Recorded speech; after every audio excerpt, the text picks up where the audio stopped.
What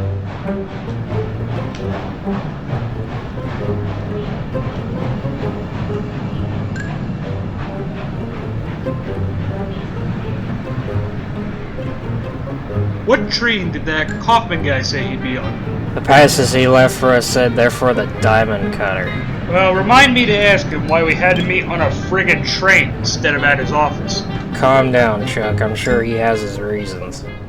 Ladies and gentlemen, Trinidad, Denver, and Western train number 300, the Diamond Cutter, will arrive shortly on track 2 for Wolfram, Colorado. All passengers holding tickets for the Diamond Cutter, please make your way to track 2 via gate A. You heard him. Track 2. Yeah, whatever. Your attention, please. The Diamond Cutter is now arriving on track 2. Please stand behind the yellow line and let the train come to a complete stop before you attempt to board.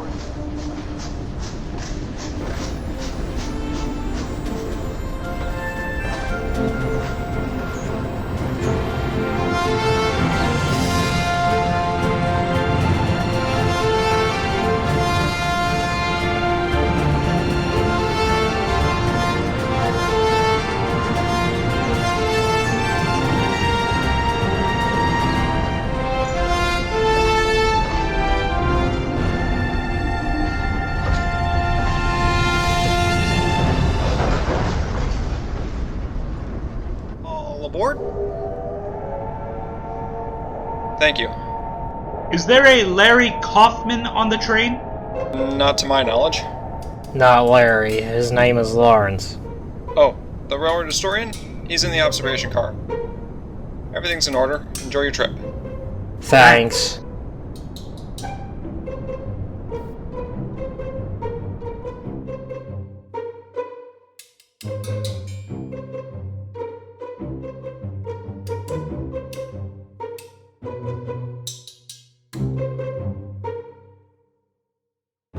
Ah, gentlemen, you made it. Excellent, excellent. Why'd we have to meet you on the train instead of in your office? Chuck. No, it's a legitimate question. Today we're going to cover the history of the Wolfram Cutoff, which this train is about to traverse. There's no better way to explain history to someone than to flash it before their eyes. I ought to patent that idea. Isn't that just called television? Drat and blast. Anyway, so what's this line's story? Line? Right, this line. Take a seat, gentlemen. This piece of railroad runs westward out of Denver to the town of Wolfram.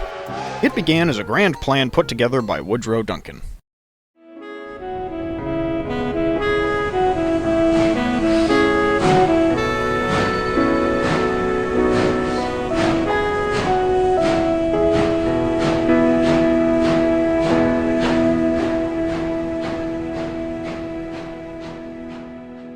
Yes, gentlemen, the Trinidad Northern is going strong. I believe, however, that we can do even better. Follow me. We have a profitable main line running north to south from Denver to Trinidad. It's doing well, but I believe we can become even more profitable. If we can connect to the Union Pacific's transcontinental main line in Salt Lake City, we will cement our position as one of the major railroad companies of the western United States. I am planning on beginning construction westward from Denver soon. Gentlemen, we are no longer a little railroad running out of Trinidad. I am reorganizing the company as the Trinidad, Denver, and Western Railroad Company. A fitting new name for our new mission. Sounds wonderful, Mr. Duncan, but, how are we going to get over the, Rocky Mountains? According to the surveyors, we could use a gap in the mountains that is currently a cattle and wagon trail. It's called Roland's Pass. Now, building a railroad line through there would be difficult, but it can be done. To add to that, if we do not get a jump on building a line across the Rockies, someone else will. Can we afford to do this? We can't afford not to do it. If we do not expand westward, we will face some considerable hardship in competing with the other railroad companies in the area. We either climb that mountain, or we get swept away by the rising tide. It wasn't long before construction began. We pulled 040 number 5, the Carson City, out of yard service in Denver to run the work trains. Our work crews pressed westward from Denver. We soon became aware of another company with similar intentions, however. The Denver, Northwestern, and Pacific Railroad, under the control of Mr. Robert Moffett, was also building a line west out of Denver. We tried to figure out where he was going, but we found out soon enough. As our work crews started to climb into the mountains, we caught sight of the DNW&P work crews working on the other side of a valley. It was clear. We were both building towards Rawlins Pass. So you're saying the DNW&P crews are about here? Yes, sir. As best as we can tell, they'll reach the base of the pass by the end of this month. Give or take. And our crews are where? They are right about here. To tell you the truth, sir, looks like the Denver, Northwestern, and Pacific will reach the base of Rawlins first. We have to bridge a gorge right over here near Wolf's Notch, which will take quite a bit of time. Once we get over the gorge, we could reach the bottom of the pass in about 2 weeks, give or take, of course. But it will take at least 3 weeks to bridge the gorge, provided nothing goes wrong, which who knows. We've looked for quicker options, but the only passes that we can take require even longer bridges. Now, don't worry. There might be a saving grace here. And what would that be? We've received word that the area around Wolf's Notch was recently sampled for mining purposes, and the results were very promising. We pressed through and get to the base of Rawlins Pass, but if we fail in that endeavor, I believe we can make the line profitable by connecting and developing the Wolf's Notch area. Just focus on getting our line over Rawlins Pass. Very well, sir. The construction crews pressed on to the base of Rawlins Pass. As Mr. Duncan had feared, though, the Denver, Northwestern, and Pacific Railroad had already built much of their line up the pass, leaving the TD&W to find its own way through the Rockies. Surveyors spent several months plotting out every square foot of the terrain in hopes of finding a route through the mountains. While they were doing their work, the track crews began construction of a small yard for staging work trains at Wolf's Notch. For Carson City, this was a welcome change, as he didn't have to go very far to get things done. Taking a sick day, Carson? Oh, hush up. I'm well overdue for some more relaxed labor. I alone built this entire line. Really now? You drove them spikes yourself? Oh, don't be smart. I am the one who made this line come to be. Without me, there wouldn't be any work trains to carry the supplies to build the tracks. They haven't worked me to my full potential either. Back on the V&T, I handled trains much longer than these. Easy there, killer. You know, me and the two others who worked in the Ozarks before we came here will tell you the same thing. Know your limits on the grade and don't overload yourself.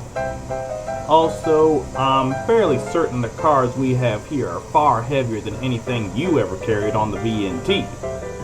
I know how to handle grades. We had some good ones back on the V&T. Whenever I was called to take cars up to the mine at Gold Hill, I was good for 4 or 5 gons. Speaking of mines, they'll be building a branch line down into the gorge to connect with one. And you know who's building it? I can guess. When you start building that line down there, just take it easy, okay? None of us want to clean up after a runaway. And remember, there ain't no shame in breaking up a train and doubling the hill, going up or down. I know. Trust me, I have a good idea of what I'm doing. I certainly hope so.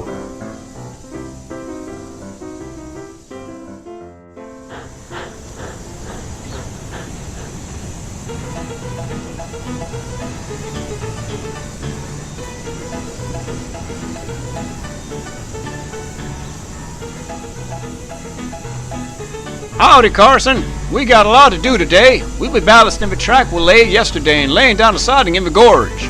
We need a lot of supplies, so I reckon we'll make 2 trips. 2 trips? Oh, come on now. You know what climbing that hill does to my valve gear. And you know what swinging the maul hammer does to my back. Quit your moaning. Leave those here and grab the free gondolas with the ballast.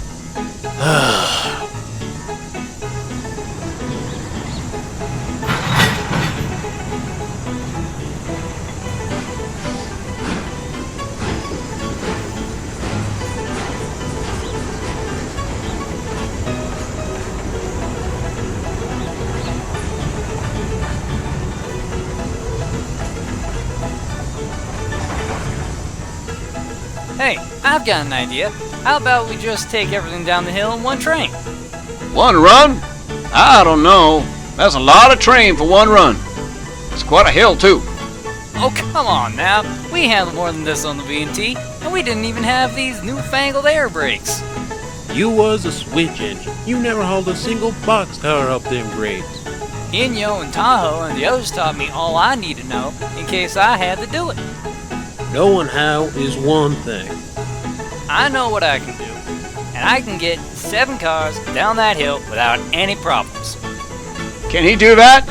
Don't know. We ain't never tried nothing like that before. Can you do it? I reckon I can manage it. You're the foreman, just say the word and I'll do it. Well, we can get the work done faster with old supplies at hand. Let's give it a try. Tie these onto the flat cars and get on the head end before we run into the gorge. Yes, sir. Yes, sir.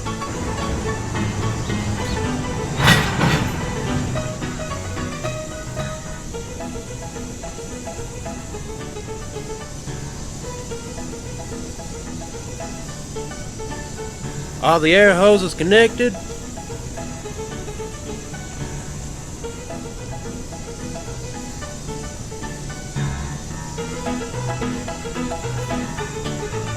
Clear back. Here we go, Carson. Whoa! This train is a little heavier than I thought. You're telling me.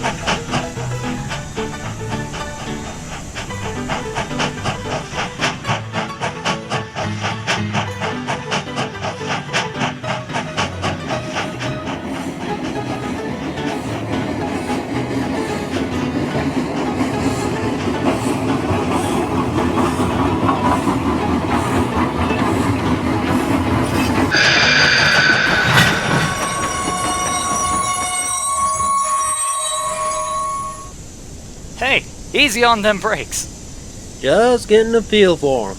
Ready for the downhill? I was built ready.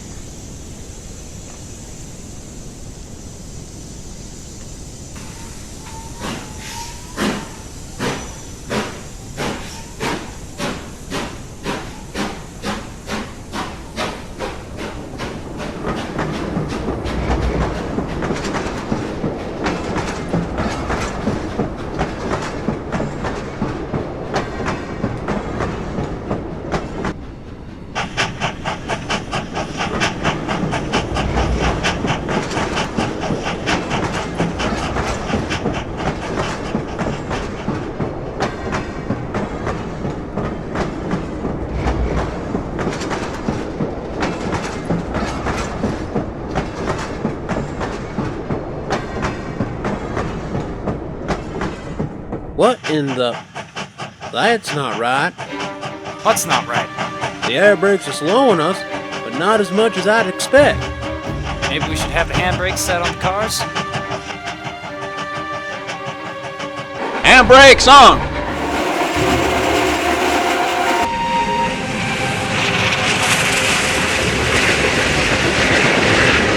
This ain't good. I've dumped the air. It ain't doing nothing. Give it all your work.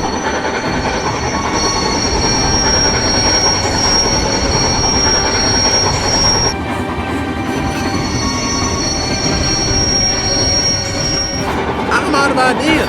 I've done everything I can. It's going off! Jump! I'm jumping. Good luck, Carson. Where are you going?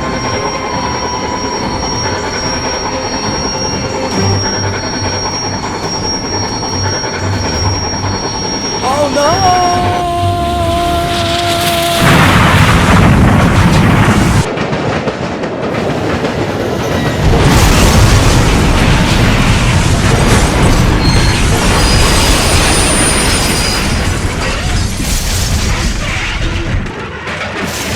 You alright? I reckon. Where's my engine?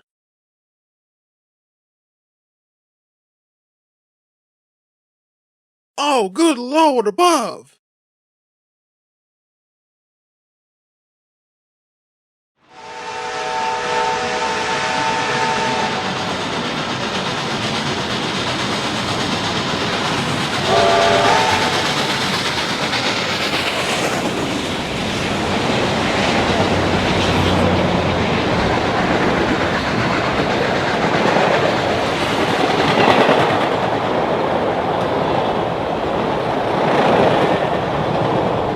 So what happened to Carson City?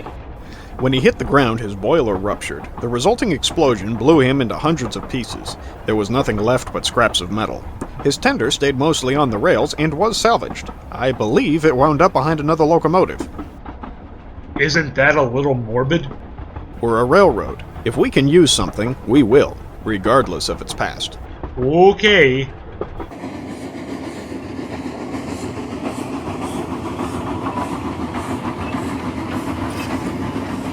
Aha! There! You see down in the gorge where the oil refinery loading facility is? Yes. That's where the Carson City met his end. The oil refinery wasn't there at the time, of course. Attention passengers, we will be arriving shortly at Wolfram, Colorado, our last stop. We thank you for riding the Diamond Cutter. Our next departure will be for Trinidad at promptly 3 p.m. So what happened after the wreck? Was there any investigation to why it happened? Oh yes, losing a locomotive certainly got the board's attention.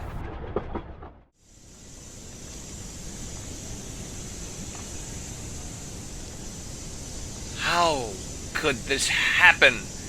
How could something like this happen? Air brakes are supposed to be fail-safe. That's why the Interstate Commerce Commission mandated them. Sir, nothing is failsafe. We'll figure out what went wrong. This is the last thing we needed.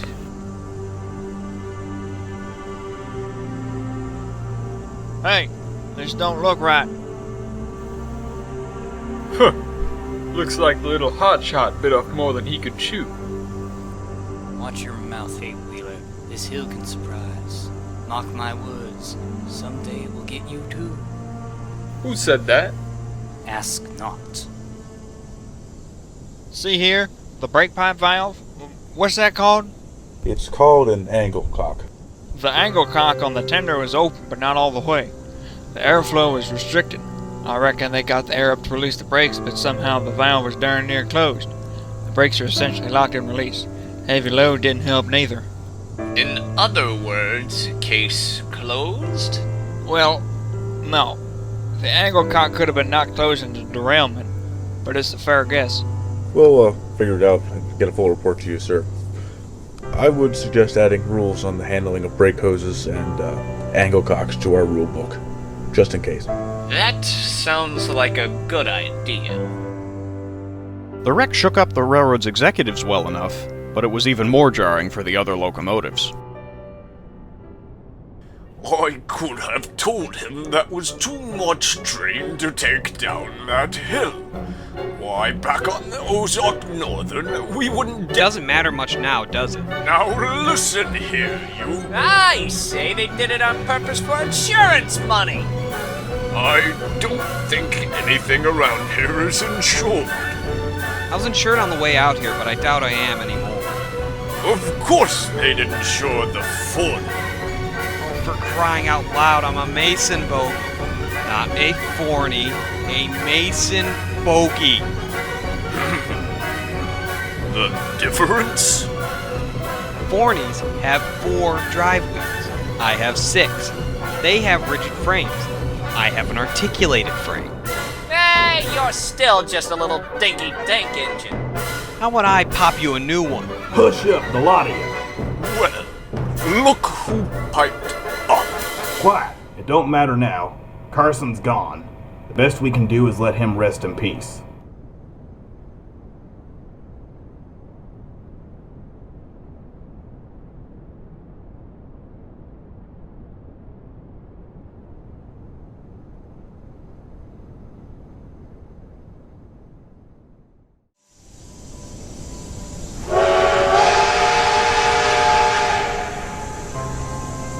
You may now exit using the doors at the end of the cars.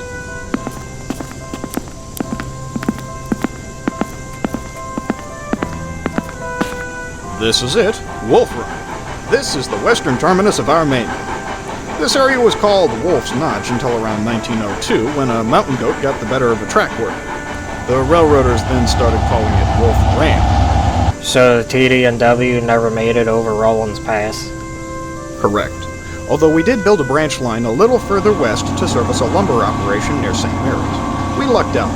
This area is so rich in natural resources, we have been able to make the line profitable. And what was the actual cause of Carson City's runaway? The railroad men never really agreed on an exact cause, but the consensus was that it was mostly a combination of too much train and not enough brake. I see. So why is it that this railroad still runs mostly steam locomotives while all the other railroads use diesel? Ah, now that is probably one of the most unusual stories from our past. I can't tell it properly, though. I find that the son of the man responsible tells it best. We'll ride the diamond cutter back to Denver and meet him there. I need to get our passes. Excuse me one moment. Bored yet, Jack? Not yet. I don't get the point of all of this. Give them time. After all, if any company is going so far against the norms for the industry, there's bound to be a good story why. Well, you have a point.